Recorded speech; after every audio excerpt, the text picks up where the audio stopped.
भीमराव, आपसे एक बात करनी थी। जी बोलिए।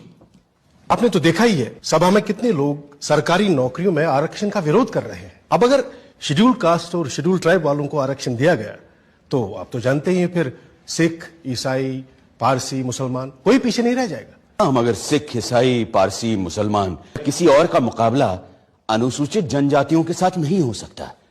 ये सारी जातियां पैसे वाली भी हैं और सोशली सिक्योर्ड भी। ठीक बात है, पर अगर एक बार आरक्षण का दरवाजा खुल गया तो देखिएगा सभी लोग अपना हक मांगेंगे और हिंदुओं के लिए सरकारी नौकरियों में जगह नहीं बचेगी, जबकि संख्या में वो सबसे ज्यादा है। आप चाहते क्या हैं? सिर्फ मैं ही नहीं, सरदार पटेल भी यही चाहते हैं कि हो सके तो संविधान में आरक्षण की बात ही हटा दी जाए। मेरे रहते संविधान से आरक्षण नहीं हटने वाला, चाहे आप कितना भी जोर लगा लें मुंशी जी। पर कोई रास्ता तो हो सकता है ना? हाँ, एक रास्ता है। मैं ही हट जाता हूं संविधान की ड्राफ्टिंग कमेटी से। अरे फिर आप लोग जैसा चाहे वैसा संविधान बना लीजिएगा। मुंशी जी की बातों से आप नाराज हो गए भीमराव?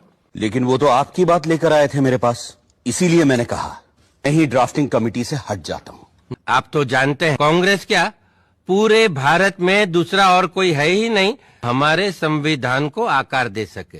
खुद बापू भी यही कहा करते थे। लेकिन आप उनकी बात मानते कहां हैं पटेल जी? गांधी जी पिछड़ों को रिजर्वेशन देने की मेरी तजवीज से सहमत थे।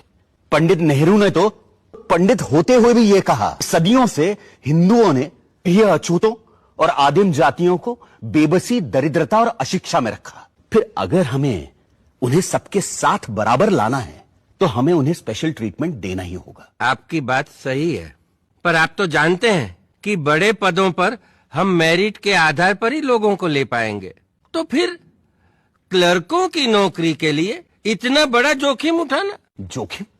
मुझे तो इसमें कोई खतरा नजर नहीं आता। खतरा यह है कि अगर हमने एक विशेष वर्ग को आरक्षण दे दिया तो बाकी के लोग भी आरक्षण की मांग करेंगे और भारत भर में जातिवाद का ये जहर फैलता जाएगा। जहर तो हमने पिया है सदियों से और फिर भी हम जिंदा हैं। रीढ़ की हड्डी तोड़ डाली आप लोगों ने हमारी, फिर भी हम लोग खड़े हैं। एक बार हमें अपने बराबर आने का मौका तो दीजिए पटेल जी, देखिए कैसे हम आगे निकल जाते हैं। और ये काम बिना आरक्षण के नहीं होगा। पर फिर भी मेरी बातें आपको जहरीली लग रही हैं। मैंने अपना इस्तीफा तैयार रखा है, आप खुद लेते जाइएगा। मैं बड़ा जिद्दी आदमी हूं अंबेडकर जी, लेकिन मूर्ख नहीं हूं, किसान हूं। देखकर ही बता सकता हूं कि कौन सा बीज कल मुझे अच्छी फसल देगा।